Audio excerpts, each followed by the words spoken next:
15-16 વર્ષની વયના કિશોર કિશોરી રણ સરહદ પાર કરીને રાપરના સરહદી રતનપર ગામ સુધી પહોંચી આવ્યા હોવાનો બનાવ બહાર આવ્યો છે।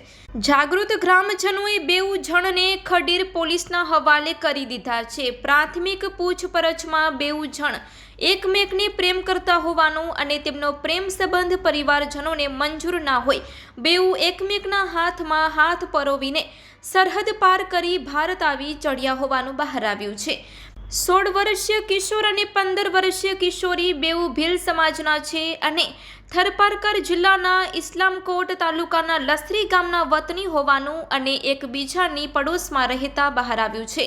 હાલ ભારત પાકિસ્તાન વચ્ચેની રણ સરહદે ચોતરફ પાણી ભરાયેલું છે। બેઉ જણ રણનો આવો વિકટ રસ્તો પગપાળ ચાલીને આજે સવારે ખડીર દ્વીપના આંતરરાષ્ટ્રીય સરહદ નજીક આવેલા રતનપર ગામના સીમાડે આવેલા તળાવ પાસે સાંગવારી માતાજીના મંદિર નજીક પહોંચી આવ્યા હતા। અહીં લાકડા કાપવાનું કામ કરતા અને ખેત મજૂરી કરતા મજૂરોએ બેઉ જણની પૂછપરછ કરતા બેઉ પાકિસ્તાનની સિંધી બોલતા હતા, જેથી ગામના સરપંચને જાણ કરાઈ હતી। સરપંચે પોલીસને જાણ કરી હતી। ખડીર પોલીસ મથકના incharge police sub inspector V.A. ઝાએ બેઉ જણ સામે જાણવા જોગ નોંધ પાડીને આગળની તપાસ હાથ ધરી છે। તબીબી તપાસ બાદ બંનેને ભુજના જોઈન્ટ ઇન્ટ્રોગેશન સેન્ટરમાં મોકલી અપાશે, જ્યાં વિવિધ સુરક્ષા એજન્સીઓ દ્વારા તપાસ કરાશે।